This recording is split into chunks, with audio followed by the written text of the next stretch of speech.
Are you still talking about Jeffrey Epstein?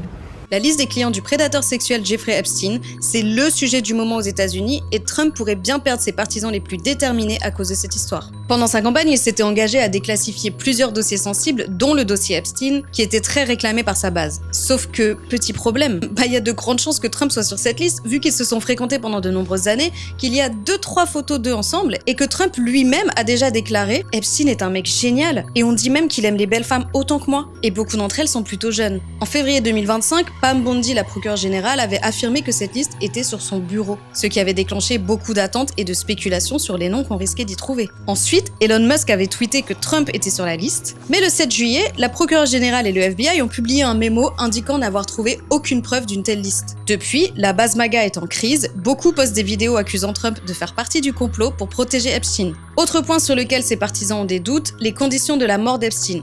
Officiellement, il se serait suicidé dans sa cellule, mais étant donné le nombre de personnes influentes qu'il aurait pu faire tomber, notamment grâce à cette fameuse liste, beaucoup pensent qu'il a été assassiné ou même qu'il serait toujours vivant. Le mémo confirme sa mort par suicide et ça ne passe pas non plus. Ce qui est surprenant, c'est que les déserteurs du mouvement MAGA ont l'air plus choqués par le fait que Trump ne tienne pas sa promesse que par le fait qu'il puisse être un prédateur sexuel, vu qu'il est quand même accusé par au moins 26 femmes de comportements inappropriés allant du harcèlement verbal au viol sur une période de plus de 40 ans.